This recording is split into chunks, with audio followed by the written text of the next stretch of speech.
Hello everyone, మనం ఈరోజు helium గురించి చూద్దాము. హీలియంని మనము 100% వరకు ఇంపోర్ట్ చేసుకుంటాము.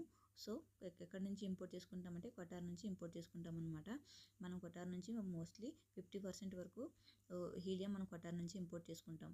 బట్ ఇప్పుడు జరుగుతున్న ఇరాన్ యూఎస్ఏ వార్ వల్ల ఈ ఇంపోర్ట్ అన్నది ఎఫెక్ట్ అయింది. ఇది 35% వరకు పడిపోయింది.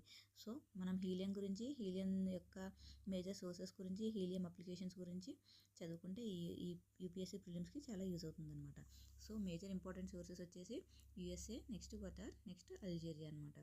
సో బేసిక్ పాయింట్స్ వచ్చేసి హీలియం అనేది ఒక Nobel gas and it's inert and non reactive in nature. Applications వస్తే హీలియంని మెడికల్లో ఎంఆర్ఐ మిషన్స్ కూలింగ్ చేయడానికి యూజ్ చేస్తారు. స్పేస్ టెక్నాలజీలో కూడా వీటిని యూజ్ ఉంటుందన్నమాట. ఫర్ ఎగ్జాంపుల్ ప్రెజరైజింగ్ ఫ్యూయల్ ట్యాంక్లో యూజ్ చేస్తారు.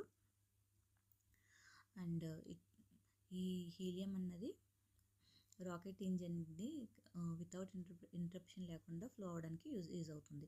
ఇంకా కూలింగ్ రాకెట్స్ని కూలింగ్ చేయడానికి కూడా యూజ్ చేస్తారు. అండ్ సెమీ కండక్టర్స్ అండ్ మ్యానుఫ్యాక్చరింగ్లో కూడా యూజ్ ఉంటుంది. వెల్డింగ్ లీక్ డిటెక్షన్లో కూడా యూజ్ అవుతుంది అనమాట. అండ్ మనకందరికీ తెలిసిన హీలియం బెలూన్స్లో కూడా హీలియమే యూజ్ చేస్తారు. అండ్ ఇవి ఫ్రెండ్స్ హీలియం గురించి మోస్ట్లీ ఇంపార్టెంట్ ఫ్యాక్ట్స్ కవర్ అయ్యాయి అనుకుంటున్నాను. ఇలాంటి ఎంసీక్యూస్ మన ఛానల్లో ఉన్నాయి. సబ్స్క్రైబ్ చేసి మీ ఫ్రెండ్స్కి షేర్ చేయండి. Thank you.